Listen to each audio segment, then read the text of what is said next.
December 31ರ ಒಳಗಾಗಿ ಬೆಳಗಾವಿ ಜಿಲ್ಲೆ ವಿಭಜಿಸಿ ಚಿಕ್ಕೋಡಿ ಜಿಲ್ಲಾ ಹೋರಾಟ ಸಮಿತಿ ಅಧ್ಯಕ್ಷ ಸಂಜು ಬಡಿಗೇರ ಒತ್ತಾಯ. ಆಡಳಿತಾತ್ಮಕ ಮತ್ತು ಅಭಿವೃದ್ಧಿ ದೃಷ್ಟಿಯಿಂದ ಡಿಸೆಂಬರ್ 31ರೊಳಗೆ ಬೆಳಗಾವಿ ಜಿಲ್ಲೆಯನ್ನು ವಿಭಜನೆ ಮಾಡಿ ಹೊಸ ಜಿಲ್ಲೆಗಳ ಘೋಷಣೆ ಮಾಡಬೇಕು ಎಂದು ಚಿಕ್ಕೋಡಿ ಜಿಲ್ಲಾ ಹೋರಾಟ ಸಮಿತಿಯ ಅಧ್ಯಕ್ಷ ಸಂಜು ಬಡಿಗೇರ ಒತ್ತಾಯ ಮಾಡಿದ್ದಾರೆ. ಚಿಕ್ಕೋಡಿ ಪ್ರವಾಸಿ ಮಂದಿರದಲ್ಲಿ ಕರೆದ ಪತ್ರಿಕಾಗೋಷ್ಠಿಯಲ್ಲಿ ಮಾತನಾಡಿದ ಚಿಕ್ಕೋಡಿ ಜಿಲ್ಲಾ ಹೋರಾಟ ಸಮಿತಿ ಅಧ್ಯಕ್ಷ ಸಂಜು ಬಡಿಗೇರ, ಮುಂದಿನ ವರ್ಷ ಏಪ್ರಿಲ್ದಿಂದ ಜನಗಣತಿ ಪ್ರಕ್ರಿಯೆ ಆರಂಭವಾಗಲಿದೆ. ಮೊದಲ ಹಂತದಲ್ಲಿ ಮನೆಗಳ ಮತ್ತು ಜನವಸತಿ ಪ್ರದೇಶದ ಸಮೀಕ್ಷೆ ನಡೆಯಲಿದೆ. ನಂತರ 2027ರ ಫೆಬ್ರವರಿಯಿಂದ ಜನಗಣತಿ ನಡೆಯಲಿದೆ. ಈ ಹಿನ್ನೆಲೆಯಲ್ಲಿ ಜಿಲ್ಲೆಯ ಗಡಿ ಬದಲಾವಣೆ ಮಾಡುವುದಿದ್ದರೆ ಡಿಸೆಂಬರ್ ಅಂತ್ಯದೊಳಗೆ ಪೂರ್ಣಗೊಳಿಸುವಂತೆ ಕೇಂದ್ರ ಜನಗಣತಿ ಇಲಾಖೆ ಎಲ್ಲ ರಾಜ್ಯಗಳಿಗೆ ಸುತ್ತೋಲೆ ಕಳಿಸಿದೆ. ಆದ್ದರಿಂದ ಸರ್ಕಾರ ಈ ವರ್ಷದ ಅಂತ್ಯದೊಳಗೆ ಹೊಸ ಜಿಲ್ಲೆಗಳ ಘೋಷಣೆ ಮಾಡಬೇಕು, ಇಲ್ಲದಿದ್ದರೆ ಈ ಸರ್ಕಾರದ ಅವಧಿಯಲ್ಲಿ ಜಿಲ್ಲೆಯ ವಿಭಜನೆ ಆಗುವುದಿಲ್ಲ ಎಂದು ಹೇಳಿದರು.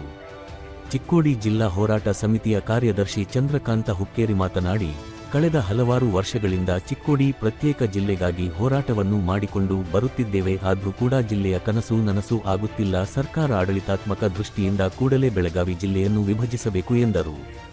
ಈ ಸಂದರ್ಭದಲ್ಲಿ ರಫೀಕ್ ಪಠಾಣ್, ರುದ್ರಯ್ಯ ಹಿರೇಮಠ್, ಮೋಹನ್ ಪಾಟೀಲ್, ಸಚಿನ ದೊಡ್ಡಮನಿ, ಚನ್ನಪ್ಪ ಬಡಿಗೇರ್, ಅನಿಲ್ ನಾವಿ, ಅಮುಲ್ ನಾವಿ ಸೇರಿದಂತೆ ಇನ್ನಿತರರು ಉಪಸ್ಥಿತರಿದ್ದರು. ಈ ಸಂದರ್ಭದಾಗ ನಾವು ಸರ್ಕಾರಕ್ಕೆ ಏನು ಒತ್ತಾಯ ಮಾಡ್ತೀವಿ ಅಂದ್ರೆ, 30 ವರ್ಷದಿಂದ ನಮ್ಮ ಚಿಕ್ಕೋಡಿ ಜಿಲ್ಲಾ ಆಗಲಂತ ಹೋರಾಟನೂ ಐತಿ, ಬೇಡಿಕೆನೂ ಇತ್ತು.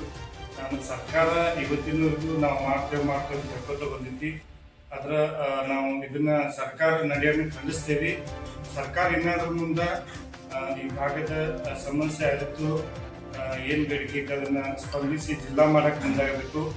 ಮೊನ್ನೆನೂ ಕೂಡ ಕೇಂದ್ರ ಸರ್ಕಾರ ಜಾತಿಗಣತಿ ಇಲಾಖೆಯವರು ನಮ್ಮ ರಾಜ್ಯ ಸರ್ಕಾರ ಪ್ರಧಾನ ಕಾರ್ಯದರ್ಶಿಗಳು ಒಂದು ಸುತ್ತೋಲೆಯನ್ನು ಕೂಡ ಹೊರಡಿಸಿದರು.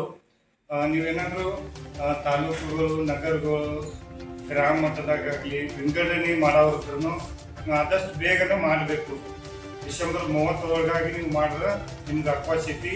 ಇಲ್ಲಾಂದ್ರೆ 3-4 ವರ್ಷ ನಮ್ಮ ಜಾತಿಗಣತಿ ಐತಿ, ಅದನ್ನ ಮಾಡಕ್ಕೆ ಬರೋದಿಲ್ಲ ಅಂತ ಹೇಳಿದ್ರು. ಅವಕಾಶವೂ ಇಲ್ಲ.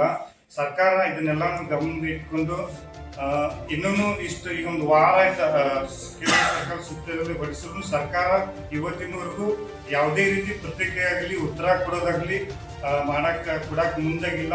ಇದನ್ನು ನಾವು ತೀವ್ರವಾಗಿ ಖಂಡಿಸ್ತೇವೆ. ತಕ್ಷಣ ಏನಾದ್ರು ಸುತ್ತೋಲೆ ನೋಡಿ ಸರ್ಕಾರ ಆದಷ್ಟು ಬೇಗ ಜಿಲ್ಲೆ ಮಾಡಕ್ಕ, ವಿಂಗಡಣೆ ಮಾಡಕ್ಕ, ವಿಭಜನೆ ಮಾಡಕ್ಕ ಮುಂದಾಗ್ಲಿಲ್ಲ ಅಂದ್ರೆ ನಾವು ನಿರಂತರವಾಗಿ ಸರ್ಕಾರ ವಿರುದ್ಧವಾಗಿ ಹೋರಾಟ ಮಾಡ್ತೀವಿ ಅಂತ ತಮ್ಮ ವಾಹಿನಿ ಮುಖಾಂತರ ಹೇಳ್ತೀವಿ. ಅವರ ಹೇಳ್ತಿರ್ತಾರೆ ಬರೀ ನಾವು ವಿಭಜನೆ ಮೊನ್ನೆ CM ಅವರು ಕೂಡ ಹೇಳ್ಯಾರ, ವಿಭಜನೆ ಮಾಡ್ತೀವಿ ಅಂತ ಹೇಳ್ಕೊತಾ ಹೋಗ್ತಾರೆ. ಇಂಥ ಉತ್ಸಾಹ ನಮಗೆ ಬೇಡ ಇದೆ. ನೀವು ಶಾಸಕರನ್ನ ಕರೆಸ್ತೀವಿ ಅಂತ ಹೇಳಿದ್ರಿ, ಯಾವಾಗ ಶಾಸಕರನ್ನ ಕರೆಸಿದ್ರಿ? ಯಾವಾಗ ಸರ್ವಪಕ್ಷ ಸಭೆ ಮಾಡಿದಿರಿ? ಬರೀ ಹೇಳ್ಕೊತ ಹೋಗ್ತೀರಿ. ಇದರಿಂದ ನೀವು ಕಾಲಹರಣ ಮಾಡೋದಾಗ್ಲಿ, ನೀವು ಜಿಲ್ಲೆ ವಿಭಜನೆ ಮಾಡಕ್ಕೆ ಮುಂದಾಗ್ಲಿಲ್ಲ ಅಂದ್ರೆ ನಾವು ಈ ಭಾಗದ ಜನ ಒಂದು ಕಾಲ ಬರುತ್ತೆ, ಅದು ದಂಗೆ ಏರುವಂತ ಸಂದರ್ಭ ಬಂದ್ರೂ ಕೂಡ ಬರ್ಬೋದು. ಈ ಭಾಗದ ಜಿಲ್ಲೆ ಮುಖಂಡರು ಎತ್ತಿಸ್ಕೋಬೇಕು. ಮತ್ತು ಏನು ನಾವು ಬೇಡಿಕೆ ಇರ್ತೇನೆ ಅದನ್ನ ಸ್ಪಂದಿಸಿದ್ರೆ ನಾವು ತಾಲೂಕಾದ್ಯಂತ, ಜಿಲ್ಲಾದ್ಯಂತ ಉಗ್ರ ಹೋರಾಟ ಮಾಡಕ್ಕೆ ರೆಡಿ ಇದ್ದೇವೆ. ಸುಮ್ಮನೆ ಹಂಗ ಏನೋ ಒಂದು ಹೇಳಬಾರ್ದು ಅಂದ್ರೆ ನಾವು ಈ ಸಂದರ್ಭದಾಗ ತಮ್ಮ ವಾಹಿನಿ ಮುಖಾಂತರ, ಮಾಧ್ಯಮ ಮುಖಾಂತರ ನಾವು ಮತ್ತೊಮ್ಮೆ ಸರ್ಕಾರಕ್ಕೆ ಒತ್ತಾಯ ಮಾಡ್ತೀವಿ, ಆಗ್ರಹ ಮಾಡ್ತೀವಿ. ಆದಷ್ಟು ಬೇಗ ನೀವು ಜಿಲ್ಲಾ ಮಾಡಂತ ನಾವು ನಮ್ಮ ಒತ್ತಾಯ. ಚಿಕ್ಕೋಡಿ ಜಿಲ್ಲಾ ಘೋಷಣೆ ಯಾವುದೇ ಪರಿಸ್ಥಿತಿಗಳು ಮಾಡಬೇಕು. ಮಾಡಲಿಲ್ಲ ಅಂದ್ರೆ ಇವಾಗ ನುಡಿಯುತ್ತಿರುವ ಸರ್ಕಾರ ಆಲೋಚಿಸ್ಬಿಟ್ಟು ಎಲ್ಲ ಪಕ್ಷದವರಿಗೆ ಸುಳ್ಳು ಹೇಳೋ ಸರ್ಕಾರದವ್ರಿಗೆ ನಾವು ಸ್ಪಷ್ಟ ಹೇಳ್ತೀವಿ. ಮತ್ತು 31ರೊಳಗೆ ಇವ್ರು ಮಾಡಲಿಲ್ಲ ಅಂತಂದ್ರೆ ನಮ್ಗೆ ಮೋಸ, ದ್ರೋಹ ಮಾಡಿದಾಗ ಆಗ್ತದೆ. ಈ ಬೆಳಗಾವಿ ಜಿಲ್ಲೆ ಜನರಿಗೆ ದ್ರೋಹ ಮಾಡಿದಾಗ ಕೂಡಲೇ ರೀತಿ 31 ತಾರೀಕು ಸರ್ಕಾರದ ರೀತಿ ಘೋಷಣೆ ಮಾಡಿ ಮುಂದಿನ ಪ್ರೊಸೀಜರ್ ಅಂತ ಆಮೇಲೆ ಮಾಡ್ಕೊಳ್ಳಿ. ಆದರೆ ಕೇಂದ್ರ ಸರ್ಕಾರ ಆದೇಶ ಕೂಡಲೇ ಘೋಷಣೆ ಮಾಡಬೇಕು. ಘೋಷಣೆ ಮಾಡಿದ ಮುಂದೆ ಎಷ್ಟು ದಶಕಗಳ ಪೆಂಡಿಂಗ್ ಹೇಳಕ್ಕೆ ಬರೋದಿಲ್ಲ. ಅದಕ್ಕೆ 3 ದಶಕಗಳಂತೂ ನಮ್ಗೆ ಹೋರಾಟ ಆಗಿದ್ದೆ. ಅದು ಕೂಡಲೇ